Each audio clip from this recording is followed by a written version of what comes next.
waxaan doonayaa inaan halkan ka soo sheejiyo in badan baan la dacaydeeyo la yiri maxaa raggu way u dareen laakiin bariga hore saan ahayn hablaha guudka daban ee ku nool gayiga Soomaali ee timaha seengariyeelay say gacantooda ee midabka kiisaan gadmina goorin lagu dheehay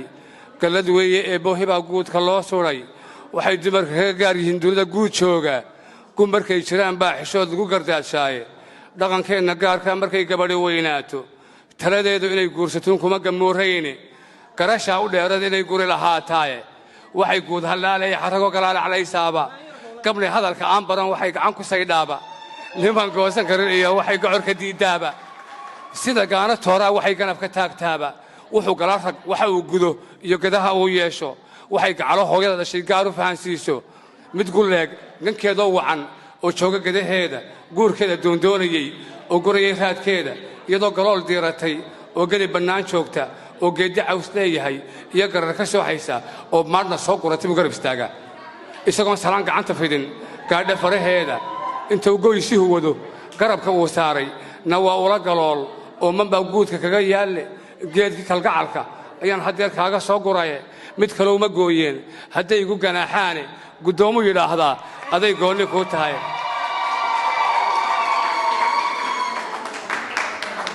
inta gabadha eegba balnay garaad leedahay oo garasho doodayso inay guriga xirxanan karto oo gaari noqonayso balnay gasiin karin taqaan guurtii la horgeeyo iyo inay gabtahay on la barin garow samayntiisa balnay gudooshu haduu talo u soo gooyo go'aankiisa raacdo iyo inay gacan ku sayrayso bal inay googa su'aal gaaban buu garay yiraahdaa gabadhiciya waa bari waxay gabadhi doonto garka iyo halbowlaha waxay gelisay maankeeda iyo guusha ugu weyn hadaad garatay may sheegay gartabay tiraahdaa waxaad sheegtay gacalowe gabadhiciya waa bari waxay gabadhi doonto geesii hasho iyo waa inay guri lahaataay bal inuu godka iyo iilkii garida xasuusto bal inuu garabna isku nolosha u goosmin googaas su'aal kale ay garataadaay adna garo wax ku gooniya oo adiga ku gaara gooriyo aleel kula socda on galina ka leexan adna aan galab kaliya arag gacan ma sheegi kartay buu ilaahay mid sheegtay gacalowe kula ilaah bay ku daray gaari maamula labadeeda garab wax fadha ciidan gooniya malaa'ig gudban bay xiga labada geesood kif waxaan sameeyay iyo waxaan maalin sameeystay xisaab gooniya igu qanabada goorad googooska sheekada waxay gamista siiyaanba markuu garwaaqsado inay guursiga u qalanto ay garato inuu geesay guushahan doona tala waxay ku gaaraan ay guriga galeeraan kuntin wacada bay wada xiraan labada geesood gudi iyo rag buu soo xushageed ku caan baxay farda gooni loo tababaray galabka haystaan gurta socod garmaamada waxay fadalka gooyaan ba boqolaha gunta u dheer waxay gabi ka boodaan ba qoraxda godkeeda ku garan gobolada soo jeedo oo garisay qaar ka hore gaari reeraha gudda soo dhaweysa iyo rag gabadha siin la golo iyo ardaa loo tiray gobol fadhiistaan ولن قاشر على الواقع قرد بدوبا حيرية جدار وقرا وحية جوجان قبل اللي دونا يقعد كلا قرا waxaa jiri jirtay yaarkii ul hablu qaataan iyo xeeray yaarkay waxay ka timi sheekadaas ma habla geen jiray ragga Soomaaliyeed u geen jiray marka wax oran jireen ragga qaar baa jay iimaan la oo habla ku gariiraya ama hilibka ku gariiraya marka wax oran jireen waryaala sidii habla markay maqlaan yaana maqal inaan gaashoonay la moodine aan seexano way isgamaaranayaan iyagoo hurutay ay hablu iimanayaan marka mid baa waa gordoonadiyo miyaan gaajada hayn mise waa gabanaysan hurdada guurtiga ulbay ku saaqu ilaahan basi hablo dib u yaacaan marka taasoo ka hadlay gabigu wuxuu leeyahay gasiinkiyo gabdhiisidey markuu gaaro udugoodu hamuun goreeyo nimankii la haway gabayaan gowsaa markay wada cunaan gari xigaalkood gabaya abwaana ka cugud cadaala wariyaynan gumoomine sidii niman gaajoonin nin walba goysa wada gabanaynaay markay guud yimaadaan hablii Soomaaliyeed u gooyi mid walba ulbay goosata geed agteeda war gordoonadiyo miyaan gaajada haynin mise waa gabanaysan hurdada goorsi laga grifna waxay ku siiyaan ulaan gacan raacsin marka ay gadoomaan habliga Soomaaliyeed u geeyay ay garan garxsan inta guuga islaageedba inta soo gudbu soo maraa guurka reeruhooye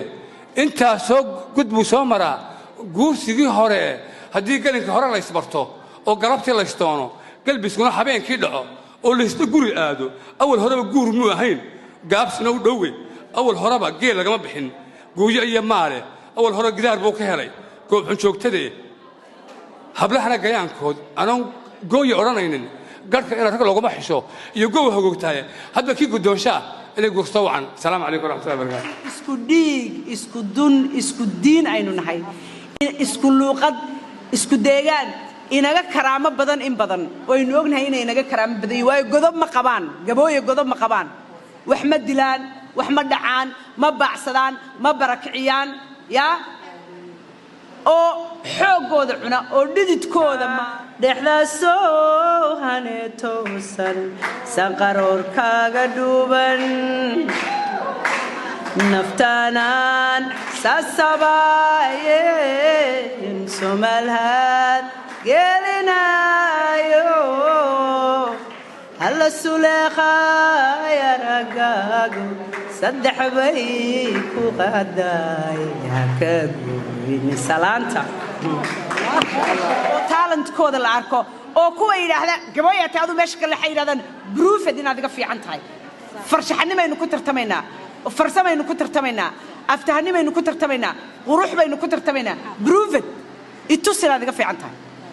idin horta salaamu calaykum waraxmatullaahi wabarakaatuh noloshayda cimrigaasan maraya mala 10 baadhi mar tagin aroos iyo baadhi marka la isku daro 10 ma gaadhaan honestly speaking ya waxaan u malaynayaa caawan intii aan isgareynayay oo dhan baadhi ya ma sha Allah aad baa u mahadsantiin dhamaantiinba waligay waxaan moodi jiray inaan ka khajilo soo dhaweynta iyo sacabatunka show marka hore waxaan doonayaa inaan u mahadnaqo dadka ii guntaday ee xafladan ka dhigay possible ka caawa waa number 1 waa walaashay faakhir Umar iyo walaashay Rooda Xaaji Xasan ma sha Allah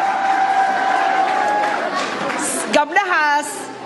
deemaba ka sheekayn karo sida ay ii qabteen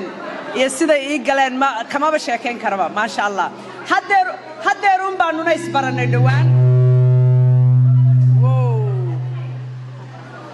dhawaan waxay ku tusaysaa waxa la yiraahdo soulmate-ka la yiraahdaa inuu yahay wax jira oo dadka qaar ay jannadii ka wada lusheen oo isku yaqaaneen ya uma baahnidin inaad in badan halkan isku taqaanaan waayo already waad istaqaanaan ruuxdiina is yaqaana I love you my sisters I thank you roodi qol dhanbay iga dhistay gurigeeda can you believe that maxaa masqushiile ma sha Allah hablaha iga gurigeeda kaga yimaadeen and walaalkay Faarax iyo Ilhaan ma sha Allah Faarax Murtiile iyo Ilhaan Xarago dhaxday u xidheen dadka caawa halkan jooga badankooda iyaga Ilaahay bay ku joogaan and I'm so grateful thank you so much ya anigoo niicayaan la soo hadlay Ilhaan Xarago waxaan ku yiri qoyankii qaar bay diiday waxay yiraahdeen naagtaasi nimanka inaga maagtaay oo u tagi mayno markaasay tiri bal waa la arki doonaa يا تكدعدا كود دحدا يحدتay ما شاء الله ان ما شاء الله reerabtiga yoon xabadi ka maqlayn baa jooga habaryarahay ما شاء الله أنا وحنا قبل آد reerabtiga ugu dhaadata marka kaliya qabyaaladooda waa marka xaq reerabtiga noqoto diracan gashanahay habaryartay baa 20 years ago siisay والله بالله 20 years ago khadra jaamac waxay siisay habaryartay khadra jaamac ما شاء الله khadra dheer ان marka waxa weeyaan anu waxaan waqaanaa dadkan reerabtigood jeclayn inay duqma yihiin ya marka taasi waa taa sidaad igu soo baxdeen Allah idin jeclaado ha idin ku soo baxo of course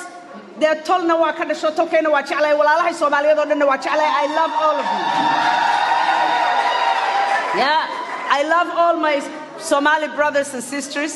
run ahaantii anigu runta markaan ka hadlo dadku waa ii siman yihiin I love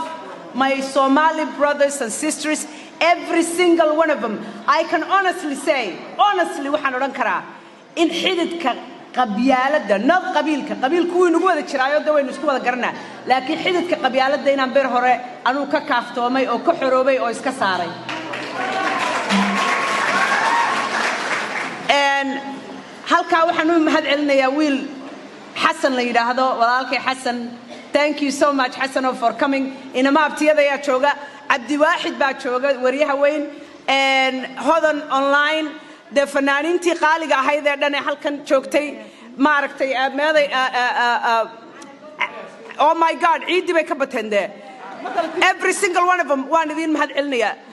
thank you so much sida aad ii qabateen aad ii soo dhaweyseen waxaan doonayaa caawa jacayl inaan idinku abuuro is that okay yeah waxaan doonayaa caawa inaan iyar buugan mahadho idinka akhriyo mahadho dadku waxay moodayaan inuu yahay buug ka sheekaynaya gabooye iyo dhibka loo geystay iyo waxa maalin kasta laga hadlaa we all know what's up waynu sognahay Soomaaliya waynu sognahay we know waxaynu nahay sidaynu dadka walaalaheenu la dhaqano halka aynu dhignay masiibadayna haysata ee jilbaha dhulka inoo soo dhigtay iyo imtixaanka aynu iska garan weynay inuu yahay diin la'aanta salka arintan diin la'aanta salka ku haysta ee haybsooca ya walow buugani aanu haybsooc real ku saabsanayn wuxuu ku saabsan yahay buugani waa jacayl it's a beautiful love story waa story ka dhexdhacday laba dhalinyaro ah inan Milgo habartay Milgo I never forget your name Milgo I've always loved that name halkan ay joogtaa meeday wata Milgo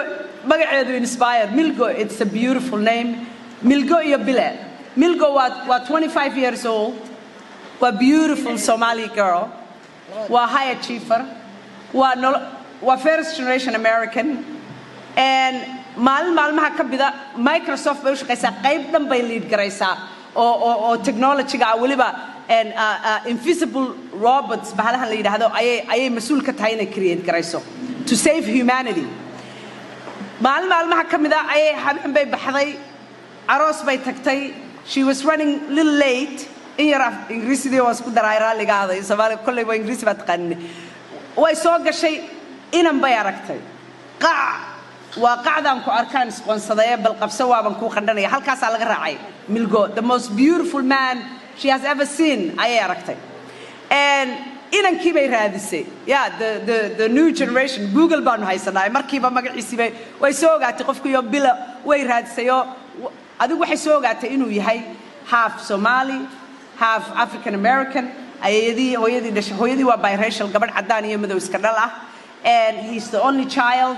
waa nin isaguna tagay Bila the most handsome creature you have ever seen in your life yeah 28 years old waa lawyer xuquuqda bini'aadanka u dooda and keligii weeye aabi isagoo yar buu dhinto 12 jira and waxa weeye reer aad iyo aad u ladanoo old money dadka la yiraahdo Seattle Washington area-daas uu ka yimi xagga hooyadii waa nin Bila ninkii arkaana jeclaysto inuu noqdo gabadhii aragtaana ka daba dhacdo that's the kind of man he is on top of that he's a founder of a technology company and way soo raadinaysaa waxay ogaanaysaa meel uu ku ordaa inay jirto oo group uu la cararo sabtiyada groupkii bay ka qayb galaysaa iyaduna waa dadka orda adigu ala kulli xaal their story halkaasay ka bilaabmaysaa jacayl unlike anything you have seen for a while. Well, I have seen it. I don't know if you have, but anyway. adigu ala kulli xaal xogaa baan idinka akhriyaya in yar and then waxaan u gudbayaa sababta igu kaliftay inaan qoro. I would like some questions. Why am I here? Maxaan halkan u imi? Not inaan baadhiyo uma iman, but partying was nice, but laakiin I didn't come here to party. Marka aan idin yara akhriyo buuga. But get ready, relax, xubnaha dabciya, qalbiga fura, maanka fura. Yeah, I'm sure qaar badan ba xoorkii laga dhamay xagaagii iyo xusuus baa geela lagu xirgeeya. And wax yar baan idinka akhriyaa. Waa tahay wali caawa wuxuu ka tagay bile waa habeenuu ka tagay iyagoo intay wada bile hooyadii bay wada casheeyeen cashadii markuu ka soo baxay hooyadii waxyaabo badan waa gabadhii ajnabiga ahayd ayay ku soo tiri dabadeetana uu jidku soo marayay waa tahay halkan ay ka bilaabmaysaa wali rogaal celinta ayuu dhex mushaaxaya oo jidka ku soo maraya isaga oo arrimaha dhex mushaaxaya ayaa fariin qoraaleed uga imanaysa milgo iska waran cajiibo yarkii aan calmadayo waxaan rajaynayaa inaad wacan tahay ayaamahan maynaan kala warhelin oo mashquul ayaan ku ahaa arrimo badan oo ii yaalay milgo way ogayd in habeenkaas uu hooyadii la ballansanaa waxayna hadalkeedii sii raacisay waxaan kale oo rajaynayaa in hooyana wanaagsan tahay waxaan rabay inaan ku xaal ogaado fariinta milgo ee xilligan soo dhacday si gaar ah ayuu bile ugu farxayaa oo isla markiiba qosol dhoolla caddayn iyo weji furnaan ah ayuu ka qaaday judhiiba waxa uu hollanayaa warcelin inuu diro oo waxa uu kaashanayaa kombiyuutarka gaadhigiisa oo moobilka ku xidhan ayuu la hadlayaa si uu fariinta qoraal ugu gudbiyo maadaama uu isagu gaadhigii shookaantii gacanta ku hayo oo daraaf garaynayo haddana wuu iska daynayaa bile in aan badnayn kadib markii uu gurigii yimaado ayuu isla markiiba maydhasho gelayaa kadibna don't you hate that markaad qof intaad tax u dirto ay waqti iska yara qaataan when you're in love you want to get the text back right away respond now you know anyway maydhashuu gelayaa markaas kadibna waxa uu imanayaa sariirtiisii intuu bijaamadiisii ku soo dhaco waxa uu bilaabayaa inuu dib u raadraaco hadalladii hooyadii walwal baa ku yara jira bile waa sababta iyo muuqaalkii milgo wuxuu yar baaxaadego in muddo ahba wuu iska soo sare fadhiisanayaa oo hollanayaa inuu milgo fariin u diro waa abbaaro 10 iyo barkii habeenimo salaam quruxay aad baanu fiicanahay ku mahadsanid fariintaadii soo dirtay hooyo aad iyo aad bay u fiicnayd calaamad wadne emoojina wuu raacinayaa iyo xiiso kadib ayuu ugu noqonayaa kadib buu hurdadii ku noqonayaa balse gami waa ileen milgo ayaa dhex shirbaynaysa maankiisa wejigeedii yaraa ee quruxda badnaa midabkeedii maariinka ahaa ilkaheedii cadcaddaa ee safnaa suuniyaheedii dhuudhuubnaa suuniyaheedii dhuudhuubnaa dhexdeedii soohnayd codkeeda miisaaman ee macaan jooggeeda toosan dherarkeeda meeldhexaadka ah iyo qiimaheeda tirada badan ee aan la soo koobi karin buu bile ku muraaqoonayaa oo hadba la soo mirkacaya milgo marka uu ka fikiraba waxa ku soo dhacda heestii maxamed nuur greek qaadi jiray ee hadraawi sameeyay ee oran jirtay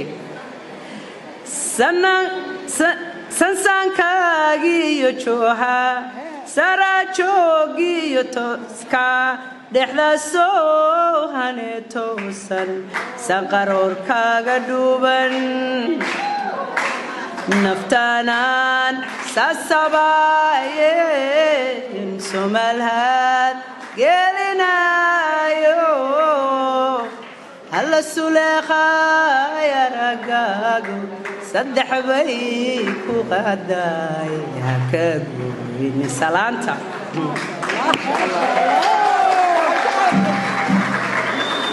mar kale inta uu bile ka soo boodo sariirtii ayuu sidii wax yara kululaaday intuu shaarkii hurdada iska saaro oo surwaaluun isku soo reebo ayuu isaga oo wada soohan oo wada muruq iyo haybadnineed ku suntan daaqadii qolkiisa jiifka inta uu u dhaqaaqo ayuu daahii ku xidhnaa kala faydaya halkaasaan ku daynaya I don't want to get you too hard anyway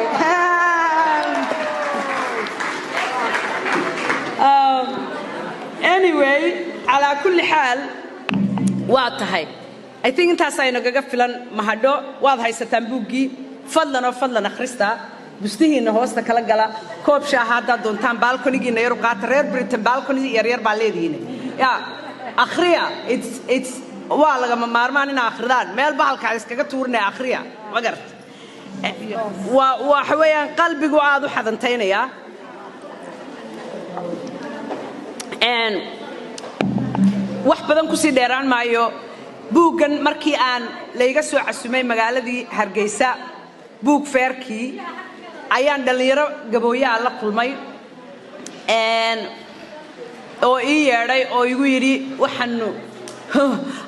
aan caawa iska kaftame waxay igu yidhaahdeen yaa caawa in yaroo qabyaalada haddaan soo tuuro tolama qabyaalad bay noqonay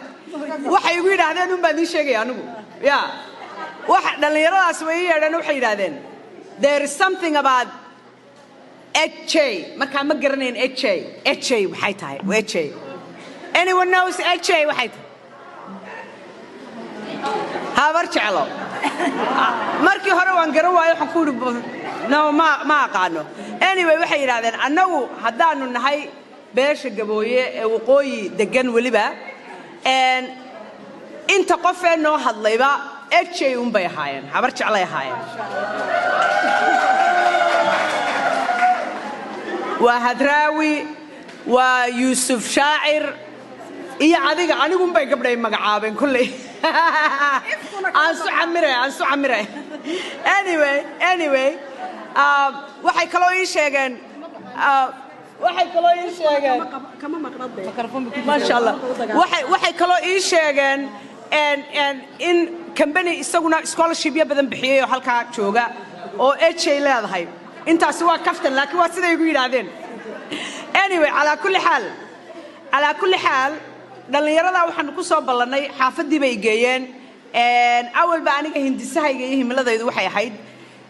wallahi aanan ka fikirin ceelaf weyn meel la yiraahdo reerka xagga abahay ka yimaadeenoo baahi badan baa taala koowde meel xudun la yiraahdana waa ku dhashay oo reerabtigay dago iyadana baahi badan baa taala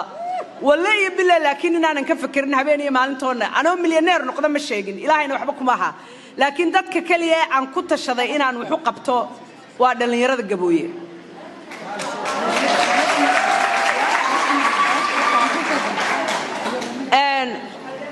dhalinyaradaas xaafadii markaan tagay xaafadda wax badan oo lagu maararoobaa ma jiraan waa iska yara raf xaafadaha kale way ka duwan tahay way iska dhiban yihiin walaal waxa la yidhi nin sara joogaaga arka waxa la yidhi nin maxaa la yidhi fadhigaaga arka looma sara joogsado I don't have to inaan idinku celceliyo idin sheego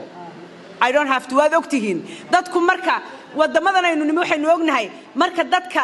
la liido economically in loola dagaalamo waxbarashada lagala dagaalamo oo dhaqaalaha lagala dagaalamo oo horumarka lagala dagaalamo oo marka dambe dadku they give up literally marka dambe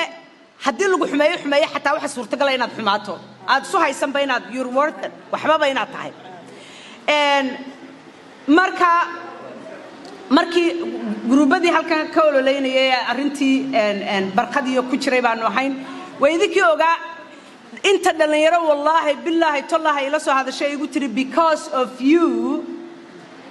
inaad ka hadasho gabooye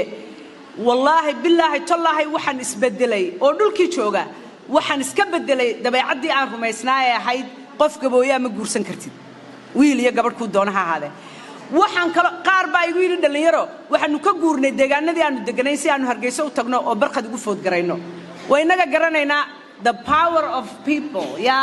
barqad was the first xildhibaan 23 almost 23000 cod ku guuleystay kuwa kale maxay ku guuleysanayaan 5000 3000 6000 iyo wax la mid ah isbedel baa soo muuqda dadku way soo bedelayaan waxa bilaabatay already inay dhalinyaradu ka qajilaan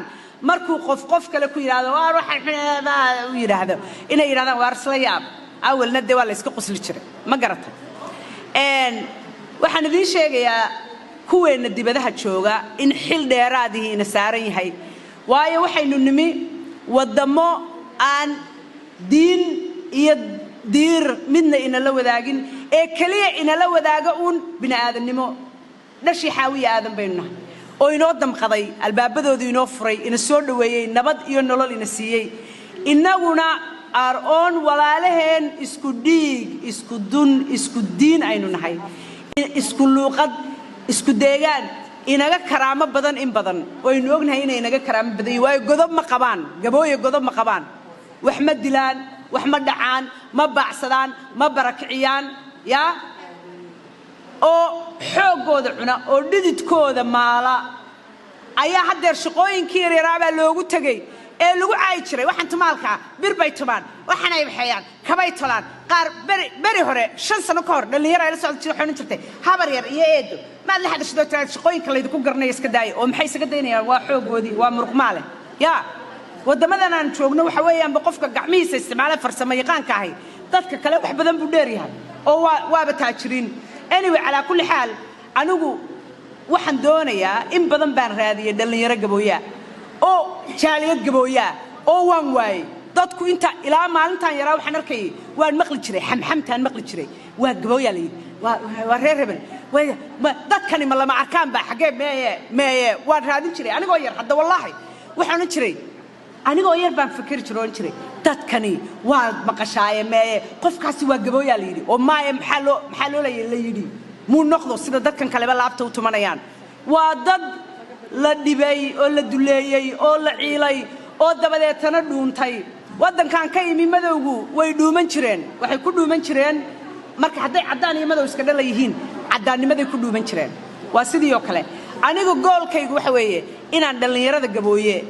ee talented-ka ee fariidinta ee luquntu inta leegto qurquruxda aad yaabaysid inaan mugdiga ka soo saaro oo aan center u sameeyo ay codkooda ay wax ku duubtaan oo codkooda ku dhiibtaan oo library-ga u furo dhinac wing gabdhaha u sameeyo wing inamada u sameeyo dukaan uga dhex furo aan laba shelf siiyo waayo waa laga qaaday wixii ay ku shaqaysan jireen waxaan rabaa nimaan hadlin hooyadiiba wax ma siiso Soomaaliyeed in ay hadlaan oo afka furtaan oo Soomaali waxaan rabaa iska riixaan oo iska riixaan not inay anigu dagaalamaan malihi inkastoo Soomaali waxa la yiri kal cabsooday leedahay kal xishooda ma laha laakiin waxaan doonayaa cod inaan siiyo oo ay ku faanaan gabooyanimadooda oo mugdiga ay ku jiraan ay ka soo baxaan oo talentkooda la arko oo kuwa yiraahda gabooyata adu meesha kale waxay yiraahdaan proofed inaad iga fiican tahay farshaxanimaynu ku tartamaynaa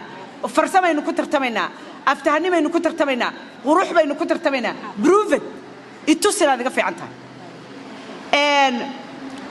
buugaas $20 ka badan kuma iibin karo $20 ku soo gasheena hopefully buugii waad ku qaadateen waxaan doonayaa oo aan jeclahay in aynu ka gilgilano dhibaatada walaalaheen haysata ay no wayna wada haysataa dhibaatadu oo waxay noo haysataa because godobta aynu wada xambaarsanay godobtu 7 generation bay socotaa baa la yiri toddobadii generation oo aad generation kasta mid cusub galayso bal ka war iskaga gooya walaalihiin wax yaa adduunka wax ka wanaagsan idin tilmaami maayo waad ogtihiin sadaqada adiga ilaahay mooye cid kale aan kula ogeyn ee tolka iyo ehelka iyo qaadhaanka iyo waxa soo dhan ka baxsan ee aad ugu tala gashay just between you and Allah. I am sure you know, I don't have to tell you that. Anu waxaan doonayaa dhalinyarada inaad ila caawisaan centerka inaad ila dhistaan inaad $100 ha noqoto isku qortaan $50 aad wax aynu wax muuqda mar u qabanno inta ka badan wixii muuqda muunad la isaga iswadaya wixii haday muuqdaan way iswadayaan anigu single mother baan hay laba hablood yar baan haystaa dad badan baan koriyay wax badan maal badan ma haysto laakiin qalbigayga iimaala waana sameeynaya inta ay in ka badan ba hadaan kaligay sameyn karo hadeerto wallahi baaran idin wax idin weydiiyeen oo cidna wax weydiiyeen laakiin dumarka Soomaaliyeed waliba waayo inaga cid walba soo saarna siyaasiyiinta inaga soo saarna muxuu ahaa cid walba inaga soo saarna in adeerkay dahabkan inuu xabeega ma gelin adeerkay laabteen tubana ya inaga la inooga baahan yahay godobta inaynu iska reebno because somehow kulligeen cadaanka maxaynu ku nidhahnaa white privilege our little kids arurteenu maalin walba waxay ku jiraan markay dadka cadaanka meel isugu yimaadaan yeah I don't appreciate you talking to me this way because you have your white privilege and I am I'm a foreigner or I'm an immigrant or my parents are immigrant or waxbaynu sida u shubnaa waxaynu nimid dadkii adduunka ugu gobsanaabaynu la joognaa let's not ever forget wallahi billahi hooyaday waxay tiraahdaa hooyaday waa very smart Khadiija Cali Dayuur waxay tiraahdaa dadkan bushmaha yar yar ilma bushma yar ay u yeedha cadaanka waxay tiri dadkan bushmaha yar yar masiibo weeye ma nabcaan kartid mana jeclaan kartid ma nabcaan kartid oo ma jeclaan kartid oo bay tiri waad ogtahay waxa dab meel ka baxaya inay iyagu ku shuqul leeyihiin oo wax meelaha ka yara shidshidaya yaa oo juqjuqaynayaan mana nabcaan kartid oo waxay tiri meel walba oo dhibaato ka dhacdo the first boots you see on the ground dadka ugu horeeya taagan waa iyagi yeah that's what you call the power of manipulation and the power of storytelling way ku siinayaan waa kaarad iyo ul wada socda labadaba inaguna perfect noqon mayno bini aadan baynu nahay mar walba halkii sare aynu hiigsanaynay hoos waynu uga soo dhacaynaa no question about it laakiin waxaynu isku dayi karnaa oo ku dadaali karnaa in aynu qof kale oo inaga maartay inaga dib badan ama inaga in badan dad la soo dhibayay oo dad badaniba aanay u soo maqnayn inaynu kabahooda gashano inaynu ku soconno inaynu walaalkeena dhibban inaynu dhaqankeena in badan waxaan ku dhaliilaa waxaan dhahdaa dhaqankan aniga ay bilaya anigu galabsan maxaan galabsaday who am I to deserve to be treated like this I don't deserve it but you know what because I come from privilege iskuuladan ka hadlaa meelo badan baa laga casuumaa Mareykan cadaan badan baa ka xanaaqa privilege kaas oo ana u explain garay waxaan ku dhahdaa I myself come from a tribal privilege yeah gabadh yeah isaaqiya daarood ba iska keen dhalay who am I to deserve that why should I be proud of something aan Ilaahay subhanahu wa ta'ala Ilaahay ii doortay laakiin anigu aanan kasban aanan galabsan maxaan ugu faanayaa laandeeraan hay dad baa intay halkaas soo istaagaan you know marka tiraado laandeeraan hayba qof kale liidaysa oranaysa ana ka fiican dad badan oo waxa jira inaga buuxa dadkeena aan nasan karin ilaa ay qof kale hoos u dhigaan ilaa ay arkaan qof kale hoganaya yaa oo hoos u hogtay aan dareemi karin inay iyagu bilan yihiin iyo inay wanaagsan yihiin it doesn't have to be that way kulliga waynu wacnaan karnaa kulliga waynu bilaan karnaa waynu sinaan karnaa waynu isjeclaan karnaa waynu iskaraameyn karnaa because ilaahay baa ina karaameeyay ilaahay baa ina jecel yaa maalinta aynu iska faydno xaq darrada iyo cuqbada wallahi markaas inoogu horeysan naxariis iyo nabad iyo roob iyo kalgacal iyo qiimo iyo sharaf wixii doonaha la yiraahdo siyaad bare markuu jiray yaa waqtigiisii anigu family-gaygu dadkii ugu horeeyay saameynta uu ku yeeshay bay ahayd my only uncle adeerkay gacaliye aabahay la dhashay 1975 kii wadaadadii la dilay buu ku jiray yaa dadkii ugu horeeyay siyaad bare maartay siyaasadiisu saameysay baanu hayn haddana waxaan qirayaa in uu waxyaabo badan ku wanaagsanaa oo uu dalkiisa jeclaa oo uu wax badan u qabtay oo uu dhisay oo uu dadka dhiban kor u soo qaaday yaa laakiin de qofna perfect noqon maayo kulligeen wanaagsanaan meeno yaa marka walaalaya waxa laga yaabaa in dad badan ay boycott igu sameeyaan because I said that caawa laakiin we have to be fair and we have to be just على كل حال وان سoo gabagabeynaya wax allaale iyo wixii aad barashada ku darsan kartaan walaalayaal ku darsada I thank you for coming sidaad ii sharafteen Allah idin karaameeyo hadii de waan ka xumahay inama badan baan halkan joogin xoogaa raga jooga bal waxaad ila yaabaysaan markaan idhaahdo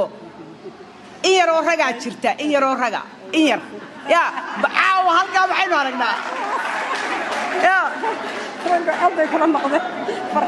الرج والله بانو نين رجي لا علوبين او بالله انانو نين رجي لا علوبين بكاس نينك رجي wuxuu og yahay khaladkiisa wuxuu og yahay guushiisa wuxuu og yahay ina ma yar baa ila soo dhaxay gudada maalin walba liiskaaga duleystaan iska eega inaan ku jiro habar yariyeed hadaan in yar iskaga arko waan iska saaraa wallahi waan ka baxaya it's not my fault inay duleystaa iska dhaxarkeen it's not my fault ya aad iyo aad baa mahadsantiin I love you I thank you saklam